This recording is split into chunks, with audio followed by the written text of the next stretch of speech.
نائک سے ہمیں جتنی عقیدت ہے اس سے کئی گنا زیادہ ڈاکٹر ذاکر نائک کو مفتی تقی عثمانی صاحب سے عقیدت ہے. بات آ رہی ہے سمجھ میں؟ وہی حضرت مفتی تقی عثمانی صاحب جن کے خلاف ابھی انجینئر نے ایک کلپ بنایا اور ان کا مذاق اڑایا ہے کہ انہوں نے ایک کرامت بیان کی امام حنیفہ کو وضو کے پانی سے گناہ دھلتے ہوئے نظر آتے ہیں. سمجھ رہے ہو؟ چونکہ آپ انجینئر ہو اس لیے آپ ڈاکٹر مفتی تقی عثمانی صاحب کی مینٹل اپروچ تک بھی نہیں پہنچ سکتے, ان کے مقام تک بھی نہیں پہنچ سکتے, اور آپ کو کرامت کا فرق بھی پتہ نہیں ہے. کرامت میں سب کچھ ممکن ہے, گناہ بھی دھلتے ہوئے نظر آ سکتے ہیں. انہوں نے حدیث پیش کی ہے کہ اللہ تعالیٰ تو ستار ہے, گناہوں پہ پردہ ڈالتا ہے, تو اللہ کیسے امام حنیفہ کو گناہ دکھا سکتا ہے؟ کہاں کی حدیث کہاں جوڑ رہا ہے کمبخت.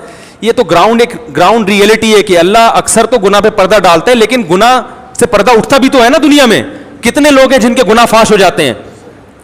تو اللہ نے اگر اپنے کسی بندے کے سامنے اس کو فاش کر دیا تو یہ نہ قرآن کے خلاف اور نہ حدیث کے خلاف ہے. اکثر تو ایسا ہی ہوتا ہے, لیکن کبھی کبھار اللہ اس عادت کے خلاف. اور اللہ نے بھی ایسے شخص پر پردہ اٹھایا جس کے بارے میں اللہ کو پتا ہے کہ وہ دوسروں کے سامنے نہیں بیان کرے گا. تو کرامت میں سب کچھ ممکن ہے. تو حضرت مفتی تقی عثمانی صاحب نے امام حنیفہ کی کرامت بیان کی, جس کرامت کو لکھنے والے بڑے مستند علماء ہیں. تو یا تو ان مستند علماء کا مذاق اڑاتا, لیکن مذاق کس کا اڑایا جا رہا ہے؟ مفتی تقی عثمانی صاحب کا. کیوں؟ ان کو دیوبندی سمجھا جاتا ہے, وہ علماء دیوبند کے سروں کے تاج سمجھے جاتے ہیں. پتہ یہ چلا کہ آپ کو ایک مخصوص مسلک سے بیر ہے, ٹھیک ہے نا, ورنہ آپ فضائل صدقات کا مذاق نہ اڑاتے. فضائل اعمال اور فضائل صدقات میں جو واقعات جن کتابوں کے ریفرنس ہیں ان کتابوں کے مؤلفین کا مذاق اڑانا چاہیے آپ کو, اور ان مؤلفین میں بڑے بڑے محدثین ہیں, لہذا آپ ان کا مذاق اڑانے کے لیے تیار نہیں. آپ پی گئے وہ سب, ڈال کس پہ دیا؟ شیخ الحدیث مولانا زکریا. یہ باتیں اگر میں سامنے انجینئر کے بیٹھوں اور میرا لائیو کیمرہ ریکارڈنگ کر رہا ہو تو میں اس کے علاوہ اس سے بھی خطرناک باتیں سینے میں لے کے بیٹھا ہوا ہوں, لیکن وہ سامنے بیٹھنے کے لیے تیار اسی وجہ سے نہیں ہے. بلکہ یہ جو کہتے ہیں نا آزاد سوال, اس نے بندہ بٹھایا ہوا اپنا چمچا کہ میں جو کہہ رہا ہوں وہ پوچھنا, اس کے علاوہ کچھ اور پوچھنے کی اجازت نہیں ہے. بات آ رہی ہے سمجھ؟ منع کیا بھائی یہ نہیں پوچھ لینا. باقی یہ ایک بڑا سوال کیا جاتا ہے کہ لیپ ٹاپ پہ جو جن علماء کے چینل مانیٹائز ہیں ان کے فحش اشتہارات آ جاتے ہیں. تو ہم نے اس پہ بڑی ریسرچ کی ہے. گوگل آپ کی ہسٹری دیکھ کے آپ کے حساب سے آپ کو اشتہار دیتا ہے. اگر آپ کے لیپ ٹاپ پہ فحش اشتہار آ رہے ہیں تو اس کا مطلب آپ کا لیپ ٹاپ غلط استعمال ہو رہا ہے, اس کو انسان کا بچہ بناؤ تو صحیح والے آنا شروع ہو جائیں گے.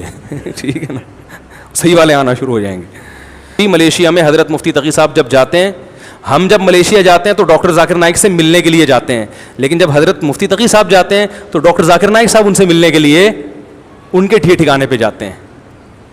نہیں آ رہی بات؟ یہ وہی علماء دیوبند ہیں جن کے خلاف آپ صبح و شام بولتے رہتے ہو. ڈاکٹر ذاکر نائک صاحب ان سے ملنے کے لیے جاتے ہیں, ان کی نصیحتوں کو غور سے سنتے ہیں. اور یہ بھی بات حضرت مفتی تقی صاحب بیٹھ کے کلپ نہیں بناتے کہ میرے سے ملنے کے لیے آیا. یہ تو ان کی نجی محفل کی ایک بات تھی جو میں نے آپ کے سامنے کر دی, ورنہ وہ اس سے مستغنی ہے. اللہ نے ان کو جو مقام عطا فرمایا ہے وہ ایسے نہیں ہے کہ وہ ان چیزوں کو کیش کرائیں, وہ تو اللہ نے ان کو جو مقام عطا فرمایا ان کے لیے یہ سب چیزیں بہت چھوٹی ہیں.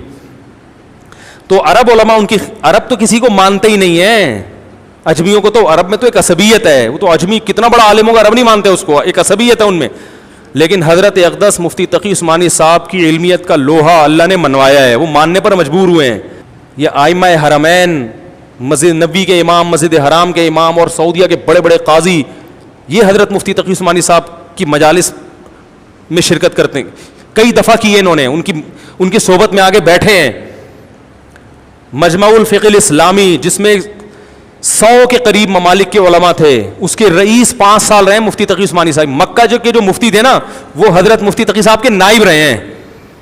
نہیں آ رہی بات میرا خیال ہے. تو یہ اللہ نے مقام کس کو عطا کیا؟ یہی بر صغیر کے علماء کو, جن کو دیوبند کہا جاتا ہے اور جن کے خلاف آپ صبح شام کیا بناتے ہو؟ کلپ. دوسرا جو جس تبلیغی جماعت کی آپ تعریفیں کرتے ہو وہ بھی بنیاد کس نے رکھی ہے؟ پرسوں جو اہل حدیث آئے ملاقات کے لیے, کافی دیر ہماری گپ شپ ہوئی, وہ ایک بات کی انہوں نے کہا دیکھیں میں لندن میں رہتا ہوں, یہ فرقواریت یہاں ہے, پڈے بازی, وہ اہل حدیث, وہ بریلوی, وہ دیوبندی, وہ فلانا, وہ ٹانگیں چوڑی, وہ پتلی, زور سے ہاں پڈے بازی. اس نے کہا کہ ہمارے ہاں بچہ جب بگڑتا ہے نا لندن میں یا امریکہ میں, بچہ جب بگڑتا ہے تو ہمارے پاس تبلیغی جماعت کے علاوہ کوئی راستہ نہیں ہے. ہم یہ کلپ نہیں سنواتے کہ یہ قرآن و حدیث کے مطابق ہے اور وہ قرآن و حدیث کے, وہ کہہ رہے اور بدتمیز بن جاتا ہے. وہ اس کو یہ کلپ سناؤ نا,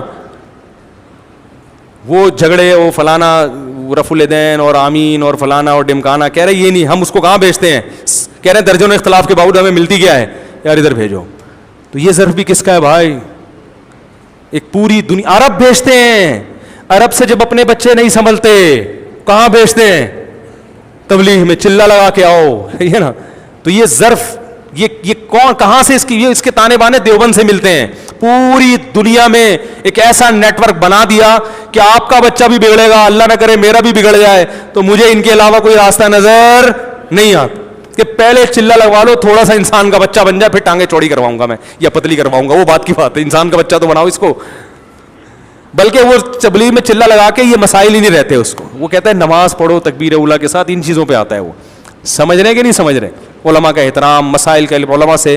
تبلیغ میں ایک چیز سکھائی جاتی ہے, مسائل کا علم علماء سے, فضائل کا علم تبلیغ کے حلقوں سے. تبلیغ میں تو کہیں نہیں سکھایا جاتا مسائل کا علم انجینئر اور پروفیسر سے ہے بھائی, کہیں دیکھا آپ نے بھائی؟ علماء سے.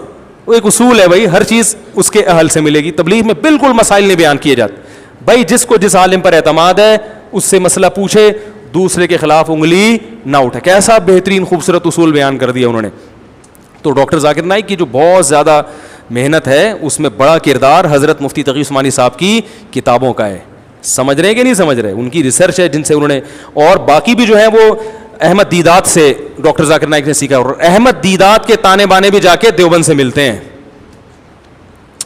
مولانا حبیب کیرانوی صاحب کی تحقیقات ہیں جن سے احمد دیدات نے فائدہ اٹھایا ہے. میں یہاں دیوبندیت کے پرچار کے لیے نہیں بیٹھا, میں تو صرف دفاع میں تو اللہ نے کہا نا کہ بول سکتے ہو. ہماری بلا سے کوئی دیوبندی ہو, بریلوی ہو, اہل حدیث ہو, ہماری صحت پہ کوئی فرق نہیں پڑتا. قیامت میں یہ سوال بالکل بھی نہیں ہوں گے. میں تو صرف یہ کہہ رہا ہوں کہ جن کے خلاف صبح و شام آپ بولتے ہو, نائک سے ہمیں جتنی عقیدت ہے اس سے کئی گنا زیادہ ڈاکٹر ذاکر نائک کو مفتی تقی عثمانی صاحب سے عقیدت ہے. بات آ رہی ہے سمجھ میں؟ وہی حضرت مفتی تقی عثمانی صاحب جن کے خلاف ابھی انجینئر نے ایک کلپ بنایا اور ان کا مذاق اڑایا ہے کہ انہوں نے کرامت بیان کی, امام حنیفہ کو وضو کے پانی سے گناہ دھلتے ہوئے نظر آتے ہیں. سمجھ رہے ہو؟ چونکہ آپ انجینئر ہو اس لیے آپ ڈاکٹر مفتی تقی عثمانی صاحب کی مینٹل اپروچ تک بھی نہیں پہنچ سکتے, ان کے مقام تک بھی نہیں پہنچ سکتے, اور آپ کو کرامت کا فرق بھی پتہ نہیں ہے. کرامت میں سب کچھ ممکن ہے, گناہ بھی دھلتے ہوئے نظر آ سکتے ہیں. انہوں نے حدیث پیش کی ہے کہ اللہ تعالیٰ تو ستار ہے, گناہوں پہ پردہ ڈالتا ہے, تو اللہ کیسے امام حنیفہ کو گناہ دکھا سکتا ہے؟ کہاں کی حدیث کہاں جوڑ رہا ہے کمبخت. یہ تو گراؤنڈ ریئلٹی ہے کہ اللہ اکثر تو گناہ پہ پردہ ڈالتا ہے, لیکن گناہ سے پردہ اٹھتا بھی تو ہے نا. دنیا میں کتنے لوگ ہیں جن کے گناہ فاش ہو جاتے ہیں. تو اللہ نے اگر اپنے کسی بندے کے سامنے اس کو فاش کر دیا تو یہ نہ قرآن کے خلاف اور نہ حدیث کے خلاف ہے.